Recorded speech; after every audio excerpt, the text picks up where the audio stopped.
Active Média, aimez, partagez et abonnez.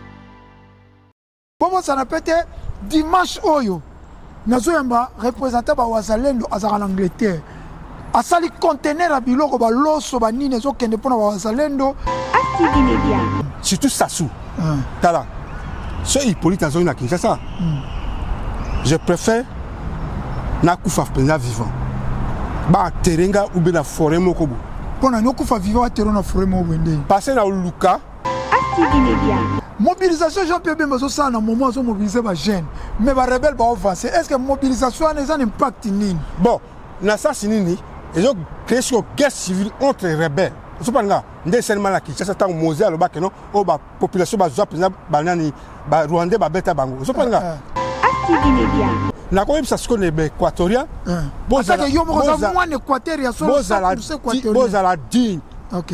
Bon monika matokiste. Na beti loko oui bitu matokiste. Na bien on t'expliquer. OK, merci. Na gemena. Ominenge papupula ba Rwandais o batina ba kune zame ba Belge ba ya matokiste o batu bakasa na Congo Brazzaville. Bo bimisa ba biloko na tout. Alors, bon jusqu'au sérieux équatorien parce que ceux qui bossalieraient to compte en esclavagisme très dangereux parce que Active Média. en plus ba minduki no munduki nini oyo ba sniper ba utilisaka ezaka ndenge ni bon nayebi ke maître monsieur le journaliste ezana ba arme sur bet na 3000 3 km, OK. Ils ont atteindre même la 5 km, OK. Attends là tu dois 10 balles. Chaque auto sauter. Na ko pêche exactement. Donc la tient 10 balles. Ata kabila la tient 10 balles à sauter. Ata nanga nenga la ta 10 balles à sauter. Chaque auto. Omoni. Merci commando Fabien. Oza penza commando breveté. Active Média. Fabien Guiningu commando breveté armérien à lobby azana flèche webeta 300 km. Commando. Flèche on peut te dire équatorien. Boza batu boni ba flèche to mona ki Jean-Pierre Bemba tangu babundaki na Kabila ba petit wana Équateur bazo beta ba garde corps ya Kabila ba flèche baza ko bundaka na ba flèche. Expliquez sur nos flèches on ko ça na moni. Abi flèche wana boye ba ngote quoi. Tu na beta on ba et ko bo ba e beti ngomba. On a le but que non. Les amis mystique les aba koko ba tikila su ba biloko na OK. Active Média. Tous on a un scope. OK. On a un poteau. Ngana olo bateke. So Félix a bien parti on a un poteau bengi alo. Mais sengindi on a une flèche au beta na 300 mètres. Ozali sniper. Papa sniper les amuto batami musika. Alors on siko na moment oyo tongi to pesa en mission. Kabila même azana en Afrique du Sud, même azana Windhoek, même azana Lubumbashi, même azana na mboka nini, tongi to pesa en mission o luka Kabila partout. Est-ce qu'on dit mango? Bon, ce qui président a tenu la question là. Alors je ne peux pas travailler moi seul. Quand je veux faire ça moi, ça on a mis ça on gagne moko. Ça va me prendre du temps à peu près une année pour la place hier à Zali. Active Média. Aimez, partagez et abonnez.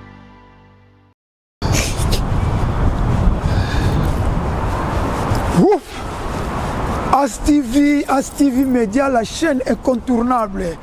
Bonjour, bonsoir, voilà l'émission Dépêche, actualité à temps réel. Dans le système Kakaya Buka Lelo, Lamba Lelo, Lia Lelo. Dépêche, elle sera toujours présentée dans Namoko Michonoka, aspect spirituel, Bopeto, Nanzotope, Namolimo. Kasi Dépêche a le spécial pour la Makambozo, les Kalambo Kanabiso, sorti à Kabila, en Afrique du Sud. Tokolobela nanga walikali kisangani kasi tokolobela ngona mutu moko aza spécial commando breveté armérien na kombo ya Fabien Guiningu. En tout cas yo na soki s'abonner na page na biso ya YouTube te cliquez s'abonner na page na biso ya YouTube cliquez cloche de notification tant to bando tchabe émission et comme la kayo et za contribution na yo lelo émission lelo eza show bokoyo ka Fabien Guiningu panzi ba secret alobi makambu ebele. En plus de cela, Tokolobe la sortie à Kabila, interview à Kabila na Fabien Guiningu, Tokolobe Belé, en tout cas, Aza commando, Aza prêt Boroyoka pour éliminer Kabila. aza prêt pour éliminer nanga yango aye kopesa message na président Félix ba contacter ye pour aza prêt aza sniper aza na flèche ya 300 km aza na minduki oya ba 3000 km sans plus tarder naza kokota Fabien Nginingu le grand commando breveté armérien Fabien Nginingu yeyo le grand commando Fabien Nginingu Fabien Nginingu na lela opo batu ba lela yo danger batu ba lela veselio na France lela yo danger bien ngamo oselio na France soki ka na temi so bina miso boni commando wana en tout cas il faut zonga azana souci zonga mboka veselio na France. Commando Fabien Nginingu, eza plaisir ya koyamba lelo. Commando Fabien Nginingu, avant na bandana ko sala pe taekwondo. Mais na ko sala ngote na bimsa secret na ngate di. Omoni maboko na masambo. Et m'a dit tu vois. Hein? Ti na mkongo. Wapi? Na mkongo. Merci mingi commando Fabien Nginingu en tout cas ça. Na l'action kama mkia. Mais na ko sala démonstration te et puis na boy yango passer ça secret là. Merci mingi eza secret à Fabien Nginingu en tout cas tozo bande mission na biso tozo tuna bon na boitia na ko pesa mettre pinga kati kai moi mboti muke mettre pinda kai merci beaucoup danger bon ça peut être ils sont sauver bon bien OK il y a pas la question moi biloko ne ko lelo mission za show lelo mutata kwendo contre boxer commando Fabien lelo bon mon appel biloko mon appel pour bon tiens yaka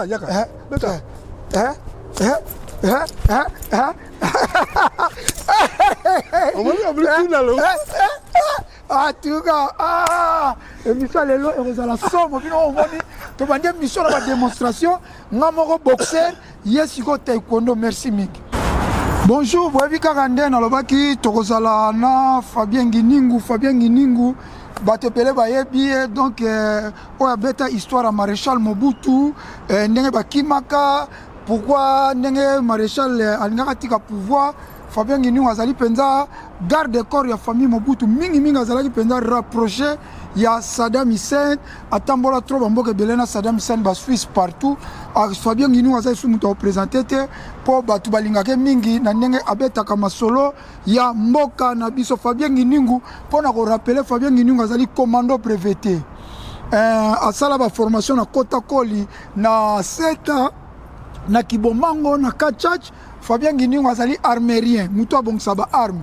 Fabien Nginingu azali sniper.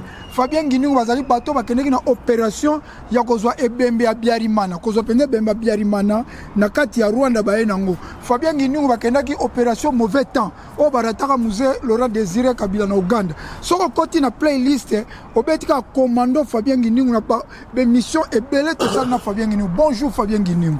Bonjour monsieur le journaliste, je pense que nous avons vendredi hein. Oui. Bon, ce n'est pas dit que non. D'ailleurs, comme c'était dans 3 choses ou bien 4 choses dans Roberta ou bien 5 dans Roberta. Oui. Très rapidement. Ok. Très rapidement. Merci mingi na moni o lati teni américain kaki américain parce que biso to balon salango l'entraînement donc 3 jours ou bien une semaine teni to eziki. Alors na moni jacket o lati ango, ça jacket américaine. Le président américain est dans la base militaire américaine, il a jacket au latin. Ok. Alors, ils ont caché, il y a aigle, ils ont ciment, et puis caché, il y a tolo, il y a gauche. Ok. Alors, c'est bon, nous avons lati, mais, tu as la peuple, et là, on a les années. En tout cas, Fabien Nginingu lelo makambu eza ebele na asira makambu eza ebele na lingi tena zala lelo mo libanda po bato bakolobaka trop ko journaliste ozoloba trop mais ba éviter Fabien Nginingu na ko banda no lelo na tchaki penda makambu nyoso tout en ordre. Fabien Nginingu sortie médiatique ya Paul Kagame asali sortie médiatique a critiquer Félix Tshisekedi.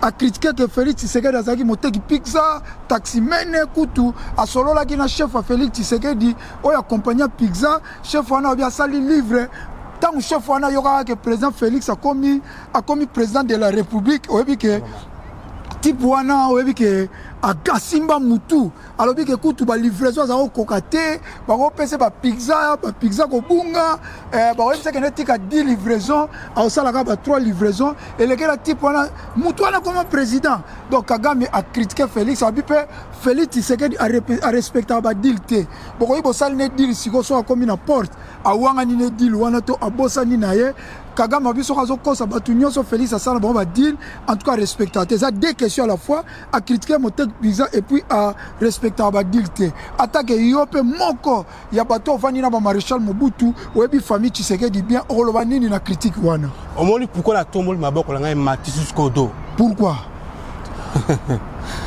bon merci beaucoup na question une bonne question posée nga alors omoni na vie na répondre directement et pas Paul Kagame okay. Na bani na Paul Kagame pour na pour critiquer Paul Kagame Paul Kagame yebisa ngai na kati ya Uganda yo zalaki mwana mo permaturé mo makolo zaboui tala na ko ina Félix te Félix c'est mon frère OK mais peuple d'abord OK les premiers nazara Félix ya ngwana OK je pense nga lobano ya Kagame ozo critiquer Félix yo d'abord un numéro 1 na kati Uganda ozo teka Maki na Nguba ndenge na kinde batekaka na mutu na yo azako teka na Uganda na Maki te na Maki abano Maki te OK na kota zaki mona mukazo kola donc botuna ba inspecteur général ya Congo ba luka azazera ba zua documentaire ya Paul Kagame pour insulter Félix ngai ndi na zabu yo ndongo zabu ta to ke l'école batinda kabiso to ko sala nini work experience experience oui mais dis na yo muto so teka makina balabala et puis oso critiquer muto ateka pizza na kata ndako mais est-ce que on habite que no muto sala makamo tu zabo kechu pour na kelo ba Rwanda ba zo biloko na alors na za colère mabe bazo biloko ya pizza ouais ba kene ko siko ko finga Félix atanga ngana yebi famille à Félix oui OK Félix Ningazana il est bien étudié que non Paul Kagame bon tout na Kagame ba biloko azolo bango est-ce qu'azo bango non Félix c'est un idiot stupide mutu ne salate na ki awa Paul Kagame na Kabila mena na makabaka Hippolyte après na ta kuma Kabila ti na ba d'abord la Moselle na et pas Hippolyte OK ngai naza awa naza précisément place na coin immigration la permet nanga Paul Kagame mo s'appelle à l'action yebisanga étude faite na yo parce que yo ndongo zana étude faite na yo l'école primaire bazo bengano parce que ça moi na ma chombe ta yo zaki makolo mukebu pourquoi mu selekete Paul Kagame ngai na répondre zanga parce que na yebio quand on connaît tout Laurent Désiré Kabila na Uganda mauvais temps yo Paul Kagame ko tia muduno kona yo devant Félix yo malgré azan de kona biso za mabe mais azan de kona biso yo un président musu na kata pays musu ko finga Félix te oui c'est audace et puis ba congolais biso ba clamer maboko non et ça mabe et là on est poussé Paul Kagame loba akoma makambo eza sérieux eza makambo ya Congo ya bitumba ya ba cesser les faire ba négociation ya zo kota tina makaba ba futilité que muteki pizza eza parcours mutu eza toza na président mo ya Gambie oui président mo ya Gambie azalaka sécurité en Angleterre azalaka penda sécurité président Gambie Adama Balo comme Adama Balo azaka muta sécurité na porte awa après que na mboka na ye a commis président de la République et ça va parcours mutu lelo toza ba tebele na Europe ba saba échafaudage obiso benga en anglais scaffolding ba saba nettoyage ba cleaning ba sala mais ngai na kolo na so clean mais on comme appelle président ya Congo lingola que come on il n'y a pas de son métier. Exactement, il n'y a pas de son métier. Tika Mouta, mais il n'y a pas de son métier que nous critiquons Moutou. Paul Kagame, c'était un malade. Oui. Traumatisé dans Moutou Naye. L'école, bazo binganaye. Naïbi documentaire, il y a Paul Kagame. Ce qui n'a pas été baluka, netikoyo, on rencontre un documentaire, 2006, entre 2005 2006 bolanda documentaire ya Paul Kagame ndenge azazira bano koloba yango nakoluka yango en tout cas mpona yo mpona tosote Kagame na likambo critiquer Félix okoloba nini mpona osukisa wana tokota question mosusu. Paul Kagame aza malade passé akomi na suka omoni rein ya mutu ekoma na suka parce que babandi kosanza yo na motema osali mabe mingi na mboka mosusu bakokritike bato mosusu sopanga alors mutu wana azotia motema toujours na rein na kati ya pays mosusu de omoni ngai nalobaka mingi te mpo nalingaka naza très colérique osopanga ndoka wakizanga naza très colérique bien sûr mais na pays na ngai nakozonga nsima te afingi Félix ezandi koafinga afingi peuple congolais. Donc il sera fini Félix, afingi peuple congolais. Afingi peuple congolais. Pour le président Azali, il y a pas congolais. Le président qui dirige sur le Congo, c'est le président de la République. On ne sait pas le cas. Oui. Mais quand il y a un chute Félix, c'est quoi afingi tous les peuples congolais. Merci minga afingi bon si on a que Félix ba négociation à respecter ba négocier ce qu'on apporte à changer. Non, négociation na ça c'est parce que le problème c'est quoi?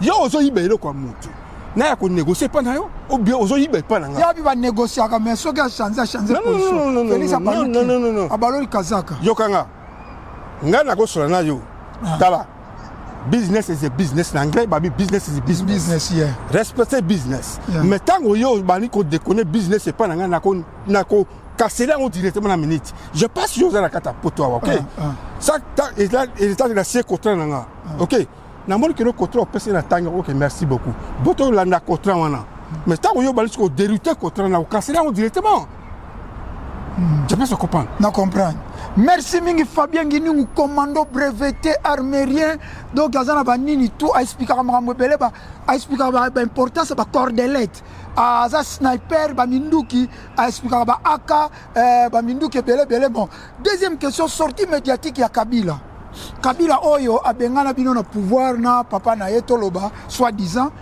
Kabila sali sortie médiatique auti na Afrique d'ici na Mbibi auti na Mbibi na Vindok après asali 5 nini le monsieur le juge na landa kiango bon yoka na question na sisa akei siko na Afrique du Sud kokuta na Tabombeki siko pona yo sortie médiatique na yo wana alobi makambo ebele. Première question nangeza bwe. Avant la kota na ba sous question. Sortie médiatique ya Kabila ko kuta na Tabombeki yo zwa ki ndenge ni. Bon, monsieur le journaliste, au moment où nous avons nous sommes en Angleterre, donc nous avons pris un exemple, quand le bataille question de dérouter en côté, nous avons pris un exemple, Tony Blair, ok? Alors qu'il a fait premier ministre. Ministre Sikoyo, il faut travailler dans le premier ministre Sikoyo. Alors, je pense que répondre très bien. Alors, on a démarré dans Hippolyte Kanambe, ok? Dans le sortie médiatique, comment on est dans la sortie médiatique, na koma qui pèse chaîne de poule. Ok. Chaîne de poule, Hippolyte Kanambe. Asali, na émission na français. Bazwa, moi, na moko na deuxième première, ou bien bazwa, moi, na moko na deuxième séo na Kata Congo. N'école moi bien. Bazwa na Hippolyte face à face, débat. Aukima parce que français balo ko kate ko loba yango te kuna sali émission en anglais on a lobby première émission ça qui na français a sali 4 émissions OK on a lobby comment mon cœur donc na zo répondre ngala mamba Afrique du Sud comment na ina Tabombeki réaction ezaki nini réponse na ngana bina na chaîne de poule OK acte na ya zo loba yango que non to sala ki ba négociation to que na Salt City bona boy Tabombeki ninga zaona azana droit moko te kokuta na un ancien président congolais parce que yenga zana Tabombeki il faut zana kata conseiller et pas un président wala sur actuel na surprise azana ni Ramaphosa Tabombeki a kosi Zuma somi bablo bakanga ki Zuma oui bien oui na alors bon si comme mais yo tango zo babongo Tabombeki aza ancien chef de l'état il y a Joseph Kabila, ancien chef de l'État, bango na bango bakutani. Na sasini d'abord, parce que nga. Alors Tabombeki abengisa ki pour na aya ba situation o ezole kana Congo. Micho yokanga monsieur le juge yokanga très bien. Omoni Tabombeki c'est un mafieux. Oui. Bango na Arido Hippolyte. OK? Oui. Tabombeki abengaki parce que Aïba qui tourne Congo.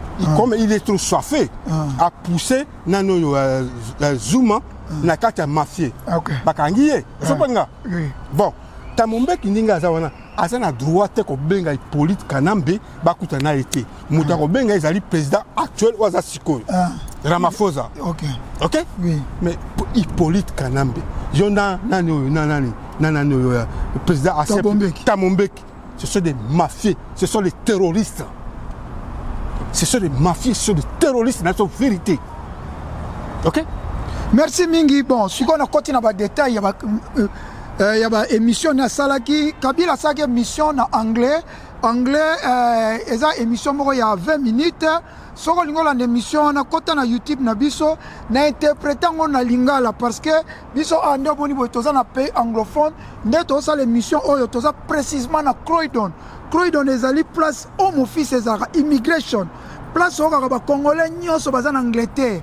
To étranger nyonso babwaka ngunda basenga ba demande d'asile basenga ngo awa na Croydon immeuble nango kutu yango wana naza komona ngo na kozula bino na suka toza na quartier d'institution ya immigration ya mboka Angleterre. Alobi boy, première question batuniye bazolo ba ke président Félix azo accuser yo mtoza sima ba M23 ya lobi soki nga nazalaki sima ba M23 et nous avons des dégâts, mais déjà parce que Kimi qui s'assène dans la poussière. Alors que ceux qui ont dit M23, Koyoka Kabila peut sa réponse wana commando. Répondre pendant la négative commando, comme la question est si qu'on a yo Kabila tant alors que ceux qui ont dit M23, et nous avons la différent et nous avons la grave. Bon, mais c'est la réponse est short, et plus claire. Ok. Ce cas qui sima M23 ou bien yemu qui na base mais ça comme Kinshasa nani aza sima nanga nani parce que na loba ya bien ça y était pour ça bon pourquoi Akimi Congo pona nini les questions où je ne répondre Hippolyte au Kimi Congo pona nini Akimi Congo pona nini c'est loyo mais parce que akene ko tinda nanga pour aza couvert sima nanga on me dit mbongo balo to bukana maboko na Michel dans le coup OK on me dit muta côté la corruption mbongo ebalo sile maboko akomi so baba akomi koloba biloba loba osopanda ndenge nani Paul Kagame azali ce sont les deux gens là osopanda Hippolyte ozonga pele na Congo yo ndimi pele congolais pele ko yamba yo ce congolais yambi je pense que non deuxième colonisation akopanza Congo yo miso koma su Congo te lo yo loba que non ce Kabila comme la Congo osa su ma cité anga ba so Kabila ke Congo na tiki pe ko bundela mboka nanga parce que na kozala desi parce que erreur pourquoi parce que na bundi na Kabila pendant 20 ans 20 ans biso to bundi na Angleterre ana ba maître baina ba matone kimbangu ba kamanzango ba les géants ba combattant les géants ba ngando les crocodiles ba mo krekese esprit de guerre James Bond never die to bundi batu ebele na combat oyo to bundi ebele sikoyo 20 ans to bundaki contre Kabila Félix a eu pouvoir so Kabila zongi sous pouvoir ngala continuer sous bituma na yango na ba mais c'est les jours combien sont na tikité ngape na zu minduki na côté Équateur le choix est clair OK loba yango na lobi que non ce qui Hippolyte abosala ke loko mona kata Congo azonga total aye na peuple d'abord total. Merci mingi total mais batuna ke sous question moko ke en tout cas mission ça chaud parce que commandant ça kana to ça kana mission chaud batuna ke so to parce que ça makamba guerre makamba bitumba ya Kabila ko zonga mboka yango to baki photo zo commando Fabien Giningu commando breveté armérien commando Fabien Giningu Kabila lobi lisusu ke batuni question ke to yoki coup de rébellion moko zo se préparer na Katanga et puis na coup d'état alobi ke yoka réponse na ye donc coup d'état ezaka Katanga te ko sama na Kinshasa et ko sama na Équateur donc ba ko sala Félix coup d'état partout ko yoka Kabila zolo ba bongo ke coup d'état ezaka na Katanga te rébellion na Katanga te donc c'est kaza cirque parce que comme Kinshasa o ko loba monsieur le journaliste na absolument comme clair na absolument lelo malanga suka wapi teka malanga na peso malanga akufa et là konini azoloba parce que lui c'était lui a planifié biloko na tout azana ba généraux oya tia bango ba ko moto coup d'état pas passer beki mais atia na mutu na ekeno 1997 et en 1925 parce que le peuple d'abord mutu fungwami pour ce qui aye atia na mutu na ekeno la vie ou la mort. Donc sera yé parce qu'à le coup d'état partout c'est qui a planifié le komoko. À sala bilo connaît kobanda kalava bima kimpa. On a vu que non. Alors moi si dans le bail le connais. Je suis Olive Lembe. Mon mari travaille dans le silence. Vous comprenez? Oui. Mais le silence c'est ça souté. A comme il koloba trop. Mais on a vu pourquoi? Pourquoi? Mais bon vous avez ma beaucoup tel choc autour comme ça yo. Mais il y a ça qui a 15 milliards. Bon, 15 milliards détournés. Michaud. Alors, non? Bon, merci beaucoup la question au lobby. Mais il y a une économie moi Kota. OK. Alors que nous atika qui économie très bien, atika qui boui. Mo butu tango abimaki. Ni na lo bani Chani Metal. Zaki bloque à l'État, il va et vendre. La compagnie à l'État, on a tra, partout on a tra, Balibon on a tra, la compagnie de moi, Atika qui va compagnie belé. Ouais. On y va la place. Si quoi, tout le basico actuellement, tant qu'il y a Kendaki, compagnie n'a pas beaucoup il n'a été Hippolyte. Bon, il y a à fragiliser la compagnie à l'État.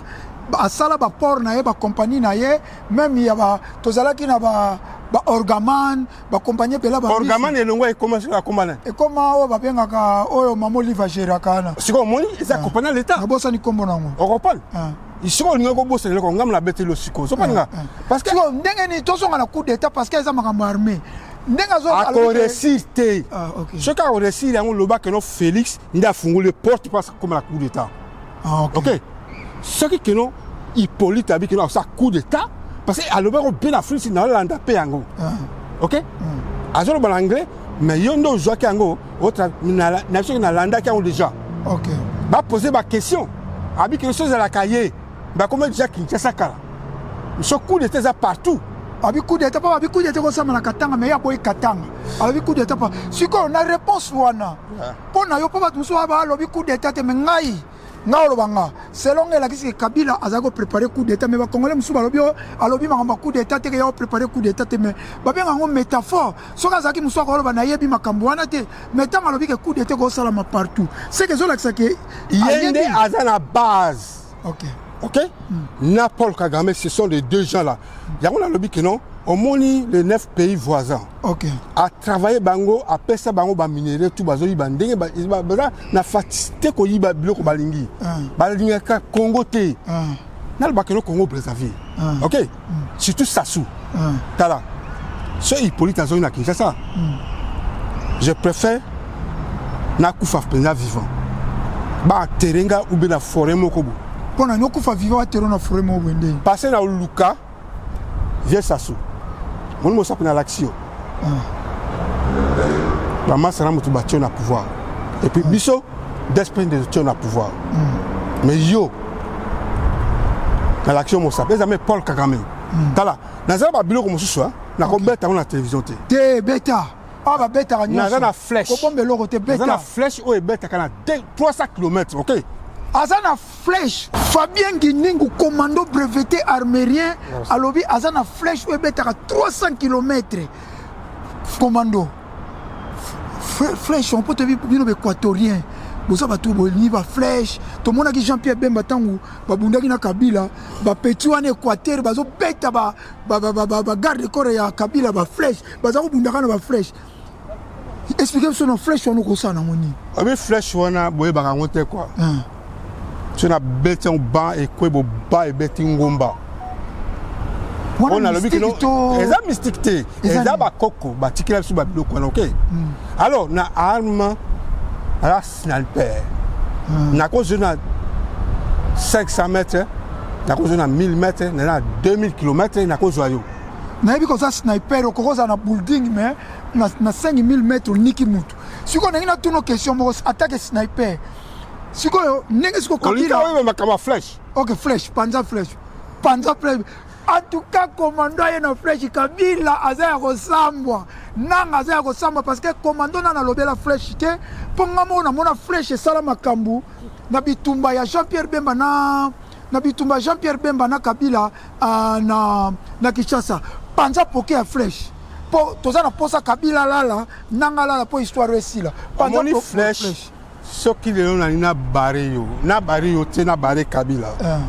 Flèche wana, eza ndeko mutu lokwa likonga monsieur za likonga eza fraîchement normand wana ko bomana nyama et puis na beti nyama wana akene mosika te azokoya sur place mais oya likonga et tourna kabo c'est côté na tolo na tena motema motema no mubeziki ya ona ebisi Paul Kagame na kabi arido nananga comme kasute peuple congolais ko kasana 87 te 97 non 97 te na suki mom kena na yitra bimsa secret mo mbata bon naza na question moko lokolo bimamba flèche soki président Félix abengisi lelo parce que président Félix na moment ennemi na ye to ennemi ba congolais a Kabila sima ya rébellion opo neti ngai na soutenaka rébellion ote naza contre rébellion à 100% parce que ba Rwandais baza na sima talaka kamera ngai na soutenaka rébellion ote po ba Rwandais baza na sima ya nanga yango na ko soutenir jamais ba Rwandais ba lisusu Kabila zonga lisusu po biso to bundisi ba Rwandais ona Kabila pendant 20 ans na mboka o Angleterre soki président Félix lelo po parce que mutazo menacer stabilité mboka et si ebanyeza Kabila nanga to longola na Kagame za na mboka na ye soki président Félix ko bengisi yo attaque sniper flèche betaka na 300 mètres au betaka minduki va 3000 mètres soki président Félix abengisi skoyo o éliminer Kabila na nanga ba condition nini ekoki ko senga pona osala mission wana bon ngai na ba condition no go senga combien de fois na sina sa condition nga na ça clair na Félix oui ce que Félix alanda kanga paya très bien ba généraux wana il faut longola bango à ba niveau officier ce ka obenga to travailler na bango to travailler na bango après ça va passion prématurée je pense nga je n'ai pas voir ici na carte Angleterre bien sûr na carte Congo tu as plus de 1500 généraux poste to ebi angote mais bavana mais c'est un pays différent na carte Congo OK alors ce qui n'a bien que c'est que na TV na risque je pense nga ce qui n'a bien travailler ba baloko lukilanga partout et puis il faut ngai pela ganga film OK il faut na bateau que je travaille na bango je pense nga na ko pese exemple moi muke c'est pas dans des questions OK na ko loba makambo colonel wazaka na kitona colonel na loba nani babenge china to na question ana OK merci beaucoup on a côté to boxi moi muke alors ngai Félix solito travailler nga na yo ba je dis na tout tchao pembe pesa ba passion prématurée na sina loba na émission pona yo général na Goma ta sur aéroport Goma ndé komi mawa poubelle na poubelle avant kufa teka ki déjà plan OK oui morphologie na ye ndé commence na zo lo bango te mutu moko bo muto tala toza batu mutu na batas bon na ko lobelo ko tu ba ta service de secret tu travailles na vengwanda mingi ti vengwanda kufa azana numéro na portable OK ako benga bon vie libita olimbisa moi mo ke passer le ko na bimisa on le na biso pona via azati donc vous avez un plan vous avez sur un ngwana vous avez un plan pour contre Kabila na vengwanda asa kufine déjà ça bon problème azati ce qu'on ti tembe OK merci beaucoup tout nana ni pandi combat poste nous a pandi bon tu vas pandi to pandi ouais na bombier tu na pandi de to balota monai OK pandi a yebele ko na zolo bango oui pandi il peut azotanga c'est moko ya babundeli mboka en Angleterre mais alingaka na e face na emona na te kombo ne ba na te po azaki ko banga ko kende kisasa po talaka Kabila série wana tosonga na nusko pa OK oza na poto ngana alo bateke so Félix abia parti oza na poto abengi alo mais c'est ngindingu na oza na flèche okobeta na 300 mètres ozali sniper po ba sniper eza mutu abatami musika alongo siko na moment oyo tongi to pesa mission Kabila même azana na Afrique du Sud même azana Windhoek même azana Lubumbashi même azana na mboka nini tongi to pesa mission o luka Kabila partout est-ce qu'on dit mango bon ce qui président a tenu la question là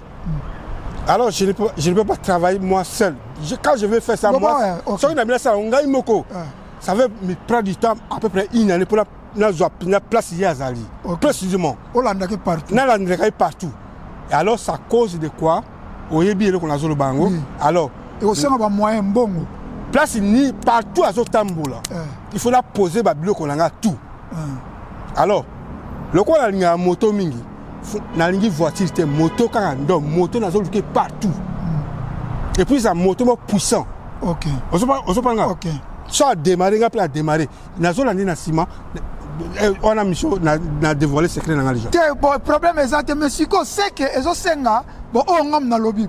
Selon nga pe attaque mission noka intellectuel maele belé banchike belé ba université. Selon nga na moni pona osala mission ko éliminer Kabila.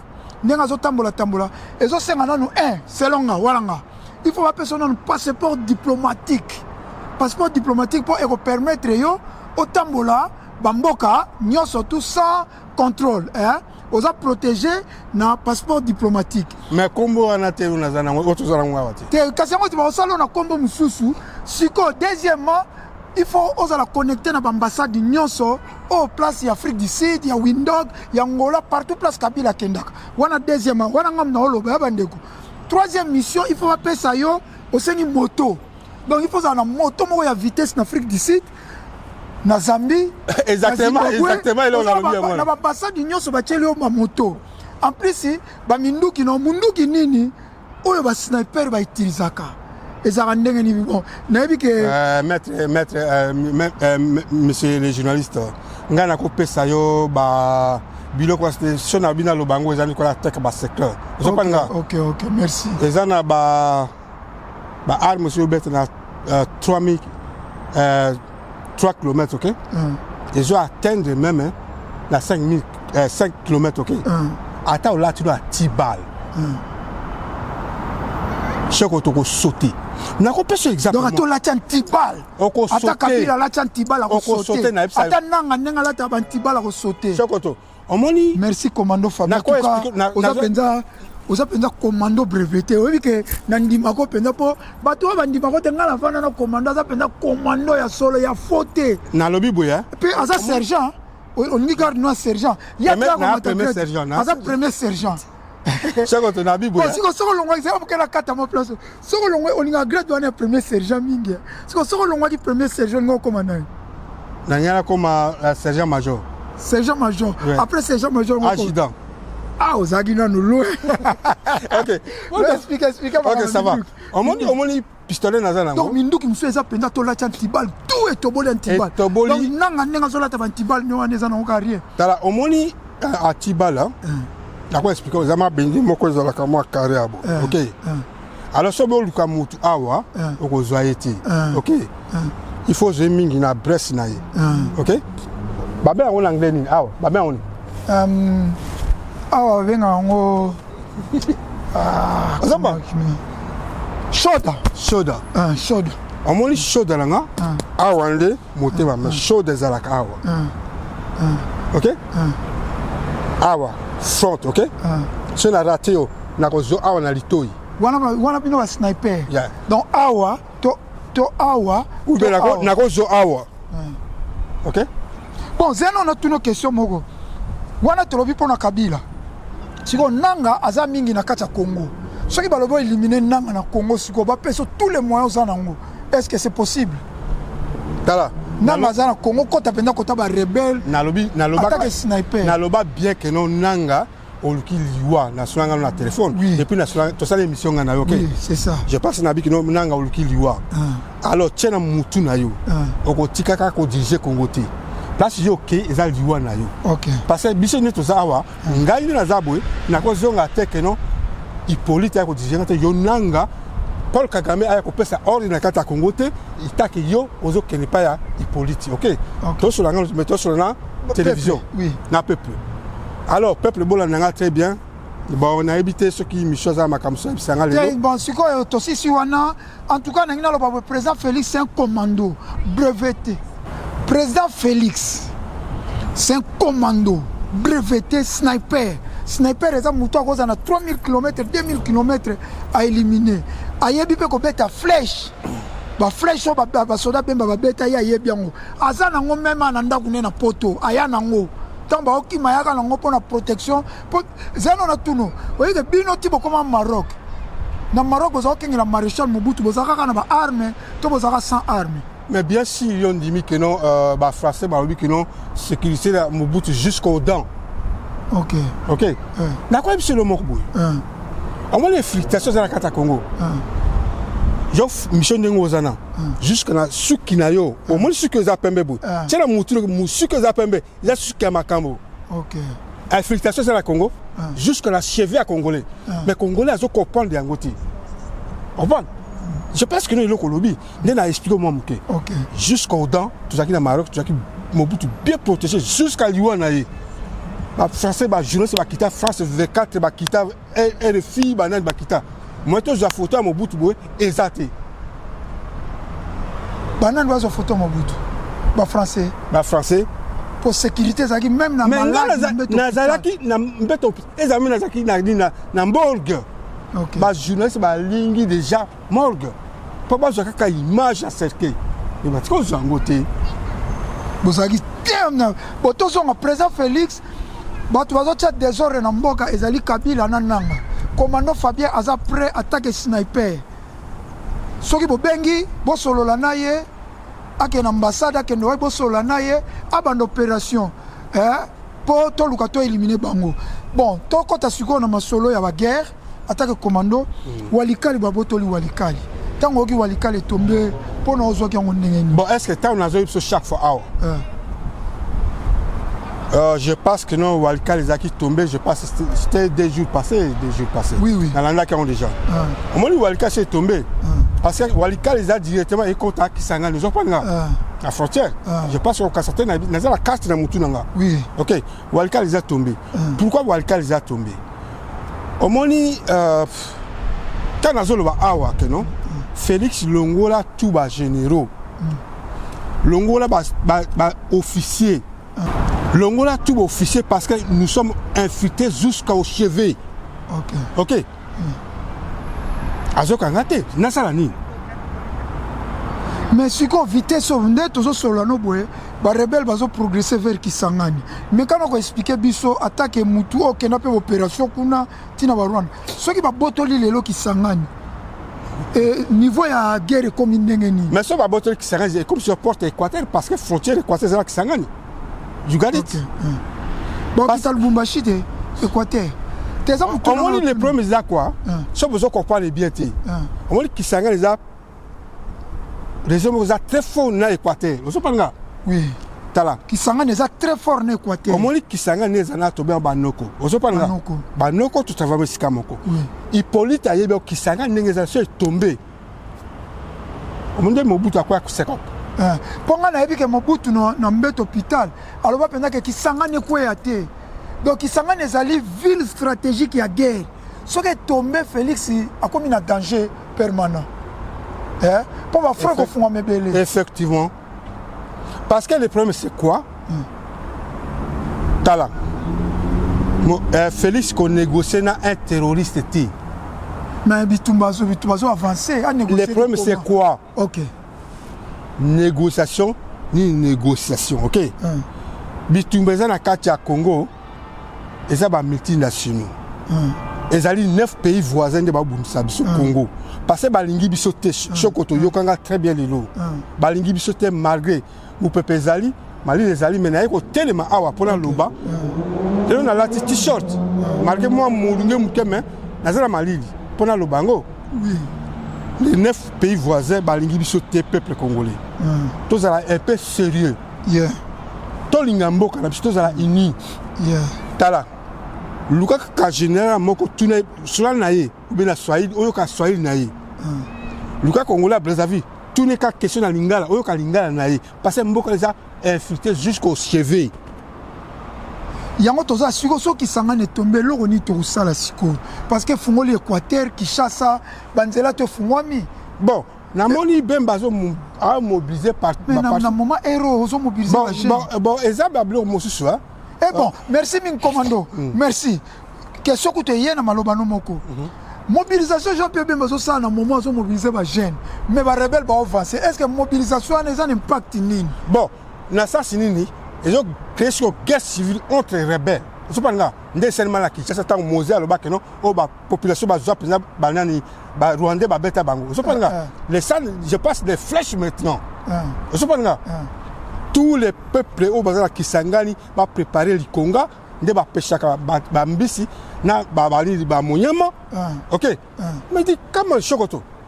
bapêcheur baotia munyama te le mot que naza commando donc naza expérience nina ko sauter munyama na ok bakotia balikonga bati banzete donc bapupola ba M23 c'est ça maintenant ça est devenu maintenant donc oh bemba eloko azo ça na moment ko sauver mboka na guérilla bien sûr net ba kipe ouais oyo makamlinga salima yango exactement na lobby yango awa ok flèche ok oyo nani flèche lobby à 300 mètres nani akimaka nani comment nani oh tanisi nani wana Yakiba comment nani Yakiba nani bazaki Fidel Castro na Che Guevara kima pour nani pour nani mais yango nati flèche ok donc Che Guevara kima pour na flèche ko en tout cas commandant Fabien lelo na tchaki mituna pour na lingaki to bima libanda te na sina tunio déjà nanga walikali problème va généraux pour sur lobby olobaki ke ozana posa opesa message pour na abeshole na général mbongo na batu ya église SCC comment bango bazoluka médiation kimi kota yo oza contre bango pourquoi bon ce sont des terroristes on a zolo bango clair abeshole na nani l'église protestante pe bana kati mais yango la zolo bate église protestante ils na Ireland ok ce sont oyo habite Ireland de Bunsa Angleterre ce sont les terroristes alors nanga na abeshole baza ba terroriste ngai nazabo elo nazolo bango nazo banga abeshole te nazo banga même nani comme nani nazo kipe bango minute est-ce que bate que no pape moi na moko nga bomai awa bakanga kena prison pas bimat bon ils ont mboka démocratie ok merci ngai chona komi abeshole nani ya ngana ulukabini ok merci okoluka bango commandant Fabien ndenge na sina tunyo makama kisangani na moment au président Félix eza question peut to que négocier akende ki na Qatar fara na Kagame ba congolais musu ba sepeli te comment zo négocier Qatar azo profiter parce que Qatar azo tonga stade munene na Kigali Qatar asali usine raffinerie ya or mais or wana zo te pona biso mais ba Qataria bandimi ba koma ba médiateur est-ce que pona yo Félix ko na Qatar na surprise ba congolais ba sutuki ana Qatar na Paul Kagame ozwa ki yango ndenge ni bon nalanda ki yango bon ekozala mabe na biso ba congolais na sasi nini omoni médiation na mutu face à face ozo bumamboka langa c'est une bonne chose ok il faut qu'on acclamer maboko que non ngai yondo busamboka langa parce que aujourd'hui ba bloko langa ozo ba que non ils ont utala mboka na yo mais aujourd'hui ba bloko ozo teka na batu musu na kata mboka musu ok alors c'est une bonne chose que face à face ne ba vana kina na face na otala la télévision nani roi ya Qatar avant ni wona ba ngomi balé Félix Otali na miso yesu akisimu michiro na sebo omoni moyibia moyiba ko kata ko tala mutu la télévision bote parce qu'il faut tala mutu face à face na miso omoto suranga no na tala na miso ok na ko tala miso te na timichiro na sebo te bata non Paul Kagame face ne et kimaki ya elongina déjà faiblesse de monaki déjà na télévision que non siko olobi loko mwa kitoko bo siko lokola nanu kisangane eza na risque mais pesa message na ban Équateur na bana Kinshasa poto tikali ka Équateur na Kinshasa to bosa na ba Kisangani Équateur na Kinshasa message ne pesa ngo pour protéger Équateur na Kinshasa tombete bon na ko yebisa siko ne équatorien bosa yo mo za mwa Équateur ya solo bosa la digne ok bon molika matokiste na beti loko oyebi bitu matokiste na bien ngo te expliquer ok merci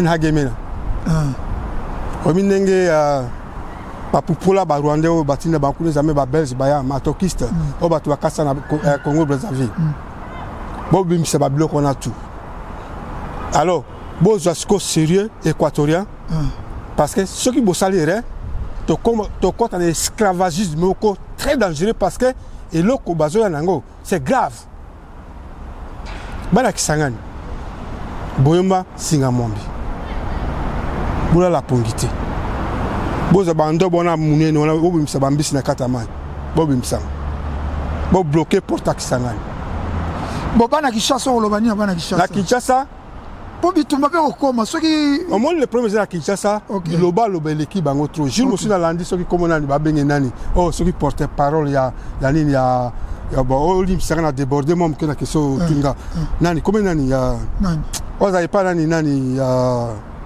nani au président eli comme nani Martin Fayulu Epenge yo mais Fayulu ya kena Angleterre wa ali nani na bis akiti na Victoria il fallait tout aller face à face je pense au ibile ko la zone mais répondre bana Kinshasa ce que va ça la nini bino bana Kinshasa la bon deuxième rébellion après 1997 bino bana Kinshasa boza la mission éveillé misuga match Robert Malobi bo fungula mission na stade na yeb sabino à partir à Potoa ce n'est pas dit que non na yeb sabino clair bo fungula mission na match Robert Malobi ya Léopard otala nani bozana ye botala nani. Merci mingi en tout cas Fabien Giningu ezaki plaisir à trop commando Fabien soki eza na eloko oyo na lobi te oyo okoki koloba po to clôturer avant to clôturer napesa maloba suka napesa nano bato oyo balandaka émission basoutenaka émission Alpha Kiala mokonzi ya bandala en tout cas plaisir à toi Alpha Kiala petit papa ya Nyarkos napesi yo bambota trop maître original Papa Selio na France, Papa Selio yo mambote ngwala, Père Kofi na bosani yote, Papi Nimi na bosani yote, Maître Baina Judoka International, vient nga les géants na bosani yote, Ngando le crocodile na bosani yote, Karate na koyamba Ngando le crocodile, bobo ça na pété dimanche oyo. Nazo yamba représentant ba wazalendo azaka en Angleterre. Asali conteneur a biloko ba loso ba nini zo kende pona ba wazalendo na koyamba ye akobeta masolo. Il y a un salon, ne peut pas bien si secret belé. Na évité son retour à l'objet que Vital Kamere na oyo azaki président Sénat kala nani président Sénat kala Mukege tenani Vital Kamere na président Sénat kala Bahati alors bien Bahati na Vital Kapo wana représentant ya bazalendo en Angleterre abenga ngabi Président Félix Keba na Bahati na Vital Kamere va ba traître. Est-ce que Michel Eloko la commission combien de fois? OK. Mutiloko la Vital Kamere. Ma boko na yene za salité za makila moyibi, un voleur. OK. Bahati Lukebo na talaki na Bukavu. Asala ba hôtel, asala ba bateau, ba nini boina boy. Mbongo na zango wapi. OK? Mais je ne compte pas c'est l'un de va ça traître. Mais quand na zo episode il est qu'on a zo ba awa c'est na zo bombango. Nani Kamere c'est un voleur. OK? Moyibi grand Moyibi a détourné mon à Congo. Comment est-il possible que le président du parlement avant on attend abima ministre économie. A comment ministre économie a yibi d'abord. A commis président parlement. Bon, question est-ce que Kamere na Bahati ndenge mukonzi wana benga kinga ako noyambe dimanche. Le choix est clair. Alors bien que ça va traître. Le choix est clair. Alors bien le choix est clair. Oui. D'accord. Donc ça d'accord non ouais. Mais dis comment. Tu as signé dans ma caméra. Oui. C'est dans ma caméra. Merci commando Fabiola na mamobele technologie ça so mobulu commando Fabiola na réglé émission kitoko technologie et ngebe cette émission lilo bana suke ozani poto suki ça tempé bon réglé zali na ça c'est parce que lelo moi mon PP donc bebsi so ba système technologie donc naza na réglé mingi ya lelo que no bola nanga très bien main émission de qui na très bien main et là ko zali boy peuple congolais tout ça très éveillé tout kaba distraction ko fingana koloba n'importe quoi hein contre la famille à mutu ko finga mutu kaza impoli et le ko la linga kangote so na ça l'émission ezali pona bino peuple congolais fungula motema landa et le ko na zolo bango so na lingi biso na ko sabine bilo côté na lingi bino ne na zolo sabine bilo côté parce que na yebi le ko na zolo ba qui travaille dans le service secret ce n'est pas facile ko ka c'était la vendre à pototé na za na kata Congo na zabo bo mona na kata Congo. Merci mingi na kata Congo na pesi commando libongo bi na pesi bambota trop ezaki wabino mission noka aspect spirituel bopeto na nzoto pe na molimo. Merci mingi na si bo sepeli na Fabien Giningu technologie et ça la ki biso mo mobulu mais to sali quand même fort to ça la émission oyo to kozonga susu na Fabien Giningu vendredi prochain. tokozala vendredi prochain totala non évolution ya semaine oyo tokobanda soki kisangani ekozala tombe tokozala tombe te. Bon, merci totala évolution ya mboka na biso semaine oyo ndenge évolution ya mboka na biso ekozala. Merci mingi na banyoso balandaki eza bino missionoka aspect spirituel bopeto na nzoto pe na molimo missionoka aspect spirituel toujours nazana pona bino kalate Fabien Nginingu salaka branché nazo songisa émission live na bando sala live mais téléphone ouvert to bando tshaba question eza émission sika ngana royate ngala sala analyse te émission sika ngana royate na lobate na kotsana ti question soki kisangani tombe ezosenga nini mutu na mutu nazo yepse iloko koloba kisangani ko tombe. OK, merci. Toloba ndenge Kabila asali émission exemple Kabila asali émission na Afrique du Sud bino bolobi nini eko bandozala toche question tozozo bapel tozo makanisien ba congolais nyoso eza émission ya congolais nyoso e bandoleka na As TV média kaka na dépêche tozo bandango na Asiri si tout va bien toninga to bandango dimanche oyo mais lokola tokoyamba mukonzi ba wazalendo dimanche oyo moyeto bandango ate to bandango semaine prochaine. Merci mingi Fabien Nginingu pour na temps pesi biso soki nanu bato s'abonner te so bato s'abonner na page ba partager mission. Je pense que donc on associé na HTV. Alors so muto à s'abonner à s'abonner et puis on a le moment mais il faut que ça mukonza ba wazalendo mbote. Merci. Alors azala toujours na courage et puis aller mbattre parce que dimanche ozala na Croydon soki aye soka koya lokola yo nanga toza quartier moko tokoki koya na biso. OK, commando linga tete to place yaza muta service à sécurité. Merci mingi bye bye. Soka koya obenga tokutani. Merci mingi bye bye pour s'abonner na page na biso bye bye. Congo Baseleki Congo Baseleki peuple azali kolela Baseleki likola ba politicien ya moyibi Baseleki likola ba politicien ya kanyaka Baseleki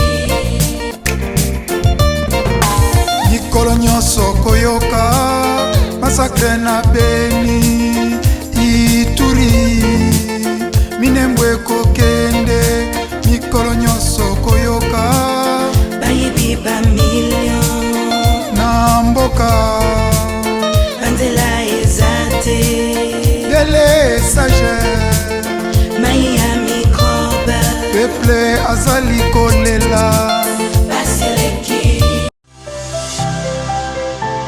Active Média, aimez, partagez et abonnez.